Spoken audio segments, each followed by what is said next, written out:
Are soft corals good for beginners? Absolutely, with a few exceptions that I will point out in just a bit, but ultimately there are a lot of reasons that make them a great choice for beginners that are just getting their feet wet in the reefing hobby. So let's take a look at some of those reasons that soft corals are such a great choice for beginners.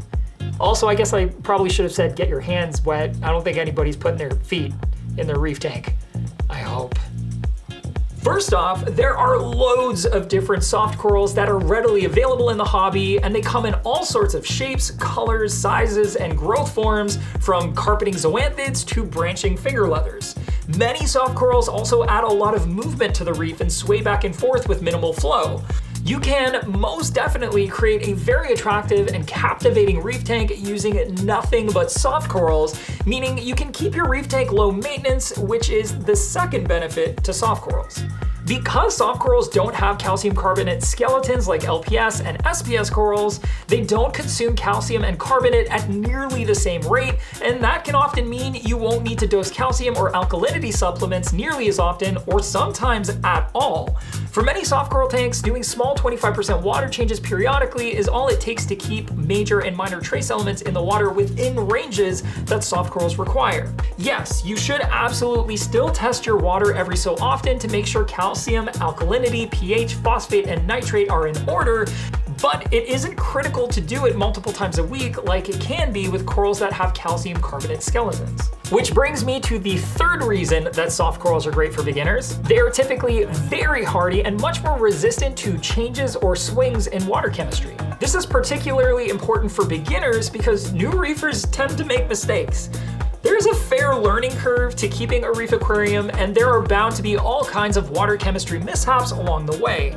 While some corals like Acropora and other SPS are quite sensitive to changes in water chemistry and can have really bad reactions very quickly to those changes, soft corals tend to be much more forgiving, and even if they do close up and retract when mistakes are made, they can easily bounce back when the mistake is corrected, where SPS or LPS corals might already be too far gone. Another reason softies are an excellent option for beginners is the fact that most softies can thrive under less expensive and lower output light fixtures. They don't typically require nearly as much flow, meaning you can get by with fewer and less expensive wave pumps. Soft corals are also typically really good at uptaking excess nutrients when they are thriving, so you may not need a protein skimmer or other equipment typically used on reef tanks with LPS and SPS corals. That means you can get started in the hobby with a much smaller upfront cost compared to those high-tech coral systems. So you can buy small frags, which are less costly, and they will grow into larger colonies and fill the tank much quicker, meaning you won't necessarily need to wait a year or possibly years for your reef tank to look like a full, lush coral reef. It's actually pretty tough to find the negatives of soft corals for beginners, but there are a couple of softies that beginners just plainly should avoid. True palithoas, which are typically large brownish polyps that grow together in a mat similar to other zoanthids, have a nasty toxin that makes them inedible to most predators. The problem is that toxin is also quite dangerous for humans, and if it gets into a cut on your hands, or worse, if you were to try to scrub them off of a rock under hot, steamy water, the toxin can be a painful and very dangerous experience. There have been a number of news articles over the years where a reefer who didn't realize the dangers of palitoxin were hospitalized for mishandling them. Another group of soft corals that should be avoided by beginners are carnation corals, also known as Dendronepthia, and other non-photosynthetic corals like gorgonians and sea fans.